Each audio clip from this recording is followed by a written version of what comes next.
नमस्कार किसान भाइयों, सेजी किसान चैनल में आप सभी का स्वागत है।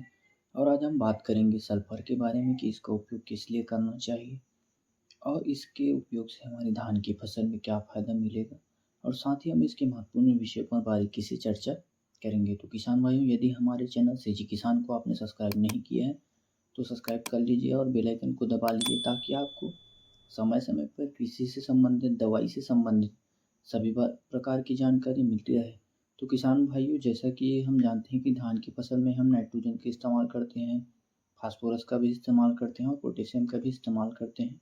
और हमारी धान की फसल में ये तीन तत्व बहुत महत्वपूर्ण होते हैं। इसके अलावा बहुत सारे सूक्ष्म तत्व भी होते हैं। ऐसे सूक्ष्म तत्व हमारे सल्फर में भी होते हैं, जो हमारे पौधों को ताकत एवं बीमारियों से सुरक्षित रखने में सहायक होते हैं।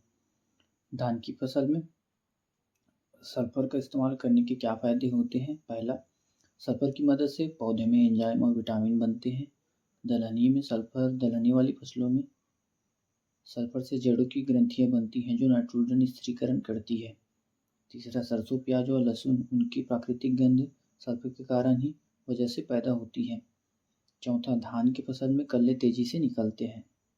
अब बात करते किसान भाइयों, सल्फर की कमी से हमारी धान की फसल में क्या लक्षण दिखते हैं। पहला, फसल में आने वाली नई पत्तियां पीली पड़ जाती हैं। अगर कमी बहुत ज़्यादा है तो पूरा पौधा सूख जाता है या हरा हो जाता है। तीसरा, यह पौधे की हाइट और उसकी ग्रोथ को तेज़ी से रोक देता है। सल्फर मुख्यतः तीन प्रकार की होती है। पहला, बेंटोनाइट सल्फर, जिसकी मात्रा 10% होती है या दानेदार फॉर्म में आपको देखने को मिलेगा।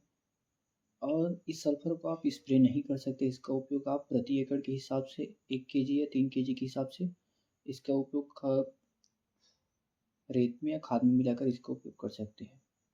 दूसरा, WG सल्फर, इसका प्रयोग आप स्प्रे में कर सकते हैं। इसका प्रयोग आपको स्प्रे में अच्छा रिजल्ट देखने को मिलेगा। इसका उपयोग आप 100 ग्राम प्रति एकड़ के हिसाब से इसका स्प्रे कर सकते हैं। तीसरा, एडी या लिक्विड फॉर्म, एडी यह लिक्विड फॉर्म में आता है, जिसे हम एडी सल्फर भी कहते हैं।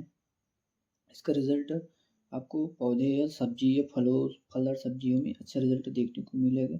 इसमें हमारी फसलों में अच्छी गुणवत्ता पैदा करती है और यह फसल एवं दलहनी तिलहनी फसलों के लिए बहुत अच्छा रहता है। और यदि नॉर्मल सल्फर की बात करें तो नॉर्मल सल्फर आप 3 केजी से 10 केजी के हिसाब से प्रति एकड़ इस्तेमाल कर सकते हैं। तो किसान भाइयों, हमारी जानकारी आपको कैसे लगी, हमारे चैनल को सब्सक्राइब कर लीजिए और बेल आइकन को दबा लीजिए, ताकि आपको समय समय पर कृषि से संबंधित सभी प्रकार की जानकारी मिलती रहे। धन्यवाद। जय जवान जय किसान।